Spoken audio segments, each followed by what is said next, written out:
একাত্তরের মুক্তিযুদ্ধ থেকে এবারের টেস্ট সিরিজ। যতবার পাকিস্তান বাংলাদেশকে ছোট করেছে ততবারই তারা খেই হারিয়েছে। একাত্তরের মুক্তিযুদ্ধেও ওরা ভেবেছিল এত ছোট একটা দেশ পারবে না ওদের সাথে।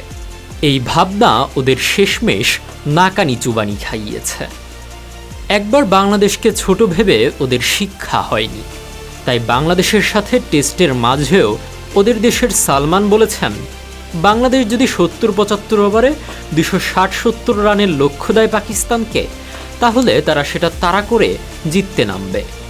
সাথে খোঁচা দিয়ে এও বলেছেন, টাইগাররা নাকি এত সাহস দেখাবে না। তবে বাংলাদেশ ঠিকই চ্যালেঞ্জ নিয়ে 76 ওভারে 268 রানের লক্ষ্য দেয়, কিন্তু জয়ের বদলে পাকিস্তান গুটিয়ে যায় মাত্র 163 রানে।